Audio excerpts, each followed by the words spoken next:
Сәлем достар, менің каналыма қош келдіңіздер. Бүгін сіздермен ерекше қуырыс дайындайтын боламыз. Дастархан сәнін ашатын, әдемі көрсететін ендеше видеоның соңына дейін менімен бірге болыңыздар.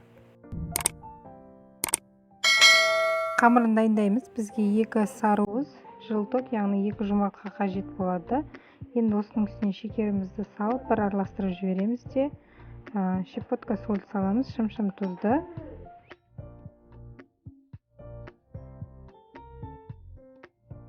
Жарты шай қасық уксус салып, қамыр елейтін боламыз.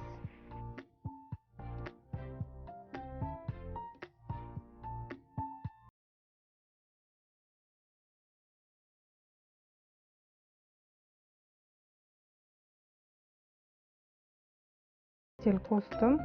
Жасылды да тура осылай етіп, осы рецепт бойынша жасап аласыздар, оны бөлек етіп. Міне 2 қамырды да жасап алдым, елеп алдым. Енді пакетке салып, термометрге қойып қоямыз. Біздің қамырлар тыну керек. Міне бізде қамырымыз тынды. Енді қамырымызды жұқа етіп жайып шығатын боламыз. Қамырымызды барынша жұқа етіп жайып алдық. Енді тура видеодағыдай етіп кесіп шығасыздар.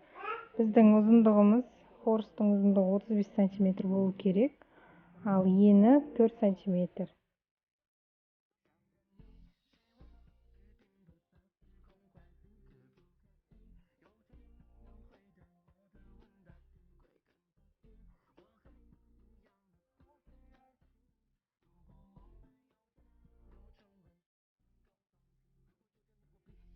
Қамырымызды сушидің таяқшасына орап шығамыз. Орташа қызған отта қуыратын боламыз.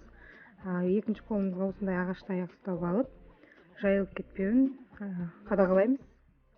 Міне біздің қуырыстарымыз пісті, тез пісіп қалады.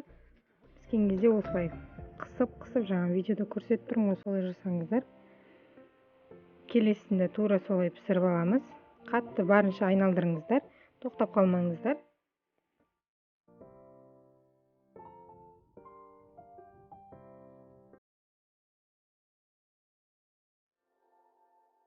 Шәрбат дайындаймыз. Ыдысымызда мед және де шекерімізді салып, суымызды құйып, отта 10 минуттай қайнатамыз.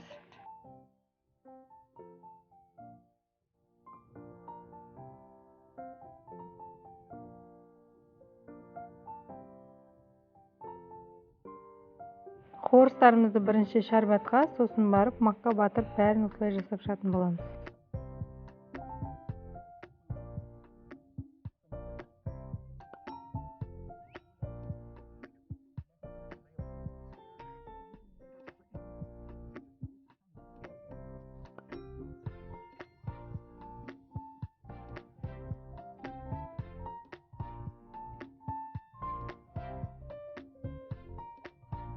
Міне біздің қуырыстарымыз дайын. Сіздер де жасап көріңіздер. Каналыма жазылып, қоңыраушаны басып қойыңыздар. Алдағы рецептерді жіберіп алмайсыздар.